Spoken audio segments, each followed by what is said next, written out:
Tijuana's homeless migrants are widely seen by residents as a nuisance, bad for business, protagonists of petty crime, drug addicts. In March of 2015, the city evacuated a main encampment in the Tijuana River Canal and shipped more than 1,000 homeless people to rehab. Jose Alberto Zavala says he and others were locked up against their will.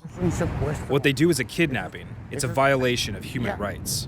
At the time of the mass relocation, a KPBS investigation uncovered a number of problems. Some people were reported missing. Not everyone placed in rehab had a drug addiction. Others were hit by cars and killed when running away during raids. Now, the canal is mostly empty. It's a story that may seem foreign and far away, especially as San Diego struggles with its own homeless population. But those living on the streets in Tijuana are also, in part, a U.S. problem. Many of these people have dreams of living north of the border, some with American citizen relatives. Jaime Arredondo is a global health researcher at UC San Diego who studies Tijuana's homeless. So I think they're the most vulnerable part of the population, and I think it's kind of unfair to deal on them the stigma of criminals. In 2009, Mexican federal law decriminalized the possession of small amounts of heroin, marijuana, and other drugs. But Tijuana's city code allows police to arrest people for consuming drugs in public, as well as things as wide-ranging as inciting vice or bothering people in public. New Tijuana Police Chief Marco Antonio Sotomayor says the city is still arresting homeless migrants for a number of such crimes. About 70% of the people we detain are homeless people who commit minor crimes. But now, instead of heading straight to rehab without a diagnosis, these homeless migrants receive a mental health evaluation. If diagnosed, they're offered a choice: rehab or jail time. Social Development Minister Mario Osuna says the city has placed more than 750 homeless migrants in rehab. We're completely changing our approach because it's not about locking people up to keep an area clean.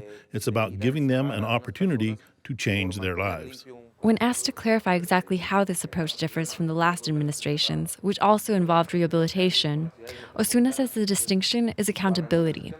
Officials are now tracking those placed in rehab. The rehab process couldn't be quantified before because there was not a registry of the people put in rehab.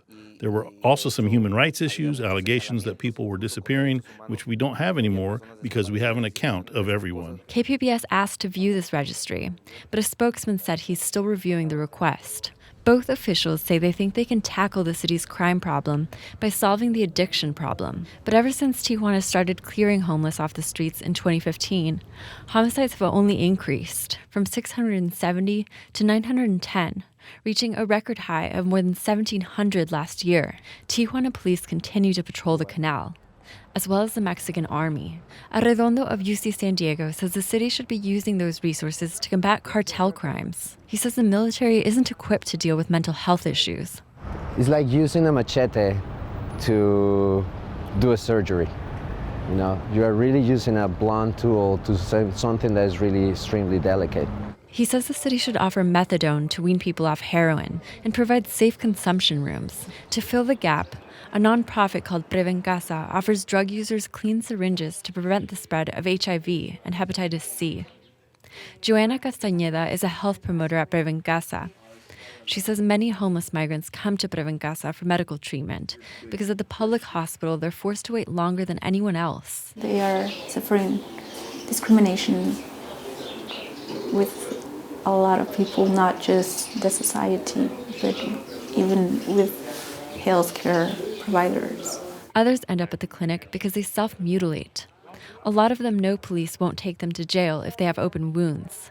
So instead, they hurt themselves. Yolanda Mesa says she cuts herself with a heroin needle. I tell her, hey, look, I got a cut or I got a spider biter, and then let me go. Mesa says the new police strategy means she gets picked up less often. But she still feels the need to hide, something she's been doing for nearly a decade since being deported from the U.S. I experienced discrimination over there and over here. It's like they don't want me over there, but they don't want me over here. I mean, right in the middle. From Tijuana, Jean Guerrero, KPBS News.